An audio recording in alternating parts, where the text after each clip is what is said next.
Hi అండి అందరికీ welcome to my DG mini vlogs. Today special కోమిడి సంచుల కర్రీ. వీటిని కలివిందులని కూడా అంటారండి. ఇదొక సీ ఫుడ్. ఈ కర్రీ చాలా టేస్టీగా, సింపుల్గా, ఈజీగా ఎలా చేయాలో చూసేద్దామా మరి.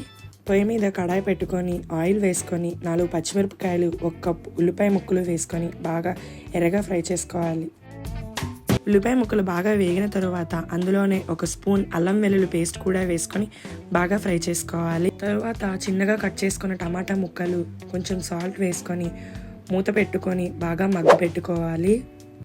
ఇలా మగ్గించుకున్న తరువాత గరిటెతో వాటిని స్మాష్ చేసుకొని అందులోనే 2 స్పూన్స్ కారం, 1 స్పూన్ ధనియాల పొడి కూడా వేసుకొని బాగా కలుపుకోవాలి.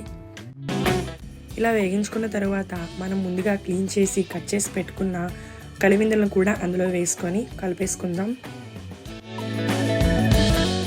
తరువాత రుచికి సరిపడా సాల్ట్ని కూడా వేసుకొని వాటర్ వేయకుండా 10 నిమిషాలు లో ఫ్లేమ్లో పెట్టి మూత పెట్టి ఉడికించుకుందాం. తర్వాత మూత తీసి మళ్ళీ మనం కలుపుకుందాం. చూసారు కదండి, మనం 1 చుక్క వాటర్ కూడా వేయకపోయినా సరే వాటర్ వచ్చింది. అలాగే వాటర్ వేయకుండా ఇంకొక 10 నిమిషాలు మళ్ళీ మూత పెట్టి ఉడికించుకుందాం.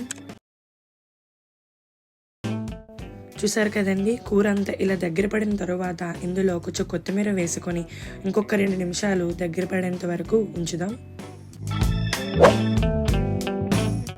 చూసారు కదండి, కలిమిందుల కర్రీ రెడీ అయిపోయింది. దీనినే కోమిటి సంచులని కూడా అంటారు. ఈ కూర చేయడం రాని వాళ్ళకి కూడా చాలా సింపుల్గా, టేస్టీగా ఎలా చేయాలో చూపించేశాను కదండి. నా వీడియో మీకు నచ్చినట్టుగా అయితే లైక్ చేసి, షేర్ చేసి, కామెంట్ చేయండి. అలాగే నా మరిన్ని వీడియోస్ కోసం సబ్స్క్రైబ్ చేసుకోవడం మాత్రం మర్చిపోకండి. Thanks for watching.